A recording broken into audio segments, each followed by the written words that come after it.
നമസ്കാരം. യമനിലെ അമേരിക്കൻ ബോംബാക്രമണം ഇറാനെ വിരട്ടാനാണ്. ഹൂത്തികളെ സഹായിക്കുന്നവർക്കെതിരെ കർശന നടപടി തുടരുമെന്ന സന്ദേശമാണ് ഇതിലൂടെ അമേരിക്ക നൽകുന്നത്. 74 പേരായിരുന്നു കൊല്ലപ്പെട്ടത്. നൂറുകണക്കിന് പേർക്ക് പരിക്കേൽക്കുകയും ചെയ്തു. മരണം ഇനിയും ഉയരാൻ സാധ്യതയുണ്ട്. അമേരിക്കയുടെ ഈ പ്രകോപനത്തോട് എങ്ങനെയാണ് ഇറാൻ പ്രതികരിക്കുക എന്നതാണ് ശ്രദ്ധേയം. ഹൂത്തികളുടെ ശക്തി കേന്ദ്രമാണ് അമേരിക്കൻ ബോംബിങ്ങിൽ തകർന്നത്. എണ്ണ തുറമുഖത്തിന് അടുത്തായിരുന്നു അമേരിക്കയുടെ വ്യോമാക്രമണം. അമേരിക്കൻ പ്രസിഡന്റായി ഡൊണാൾഡ് ട്രംപ് ചുമതലയേറ്റ ശേഷം നടത്തുന്ന പ്രധാനപ്പെട്ട വ്യോമാക്രമണങ്ങളിലൊന്നാണ് ഇത്. റാസിസ തുറമുഖത്തെ ലക്ഷ്യമിട്ടുള്ള വ്യോമാക്രമണത്തിൽ ഹൂത്തികൾക്ക് വലിയ നാശനഷ്ടമാണ് ഉണ്ടായതെന്നാണ് വിലയിരുത്തൽ. അമേരിക്കയും ഇറാനും നയതന്ത്ര ചർച്ച തുടരുകയാണ്. രണ്ടാം ഘട്ട ചർച്ചയും ഏതാണ്ട് നല്ല രീതിയിൽ തന്നെ അവസാനിച്ചു. മൂന്നാം ഘട്ടം നടക്കുകയും ചെയ്യും. ഈ ചർച്ചകളെ ഹൂത്തി കേന്ദ്രത്തിലെ ആക്രമണം സ്വാധീനിക്കുമോ എന്നാണ് ലോകം ഉറ്റുനോക്കുന്നത്. വിഷയത്തിലെ ഇറാൻ പ്രതികരണം നിർണായകമാണ്. ചരക്കു കപ്പലുകൾക്ക് നേരെ ഹൂത്തികൾ നടത്തിയ ആക്രമണത്തിനുള്ള തിരിച്ചടിയാണ് ഈ ആക്രമണമെന്നാണ് അമേരിക്കയുടെ പക്ഷം.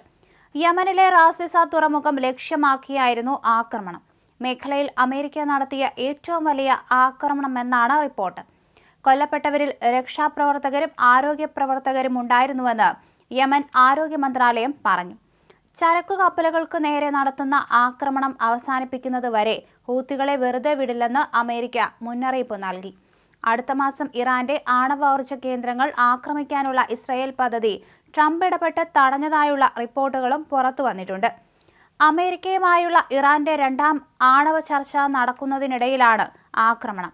ഇറാനിൽ സുപ്രധാന കൂടിക്കാഴ്ചകൾ നടത്തി സൗദി പ്രതിരോധ മന്ത്രിയുടെ നേതൃത്വത്തിൽ സമാധാന അന്തരീക്ഷം ഉണ്ടാക്കാനും ശ്രമിച്ചു. ഇറാന്റെ പരമോന്നത നേതാവ് അലി ഖമനിയുമായും പ്രസിഡന്റ് പെസഷ്കിയാനുമായും ഇറാൻ സൈനിക മേധാവിയുമായും സൗദി പ്രതിരോധ മന്ത്രി ഖാലിദ് ബിൻ സൽമാൻ കൂടിക്കാഴ്ച നടത്തിയിരുന്നു. ഉഭയകക്ഷി ബന്ധം, സൈനിക സഹകരണം എന്നിവ ചർച്ചയായി. പതിറ്റാണ്ടുകൾക്ക് ശേഷം ആദ്യമായിട്ടാണ് ഒരു സൗദി പ്രതിരോധ മന്ത്രി ഇറാൻ സന്ദർശിക്കുന്നത്. പരസ്പരം വഷളായിരുന്ന ഇറാൻ സൗദി നയതന്ത്ര ബന്ധം 2 വർഷത്തിന് മുമ്പാണ് മെച്ചപ്പെട്ടു തുടങ്ങിയത്. 97-ന് ശേഷമുള്ള ഏറ്റവും വലിയ ഉന്നതതല സന്ദർശനമാണിത്. അമേരിക്ക ഇറാൻ ചർച്ചയിൽ പുരോഗതി ഉണ്ടാക്കാൻ സൗദിയുടെ നിർണായക ഇടപെടലുകളും ഉണ്ടായിരുന്നു. ഇതിനിടയിലാണ് ഇറാനെ പ്രകോപിപ്പിച്ചുള്ള അമേരിക്കൻ ബോംബാക്രമണം. 2018-ൽ ആണവ കരാറിൽ നിന്ന് US പിന്മാറിയ ശേഷം ആദ്യമായാണ് ഇരു രാജ്യങ്ങളും തമ്മിൽ ഉന്നതതല ചർച്ച കഴിഞ്ഞ ആഴ്ച നടന്നത്. രണ്ടാം ഘട്ടം നടക്കുമ്പോഴാണ് ഹൂത്തികളെ അമേരിക്ക ആക്രമിച്ചത്. ഇറാൻ അമേരിക്ക ചർച്ചയ്ക്ക് മധ്യസ്ഥത വഹിച്ച ഒമാന്റെ നടപടികൾ നയതന്ത്ര മേഖലയിലെ തിളക്കമുള്ള ഒരു പൊൻതൂവൽ കൂടിയായി വിശേഷിക്കപ്പെട്ടിരുന്നു. മസ്കറ്റിൽ നടന്ന ചർച്ചയെ പോസിറ്റീവും ക്രിയാത്മകമെന്നും വിശേഷിപ്പിച്ച വൈറ്റ് ഹൌസ് സംഭാഷണത്തിന് സൗകര്യമൊരുക്കിയതിന് ഒമാനോട് നന്ദി പറയുകയും ചെയ്തു.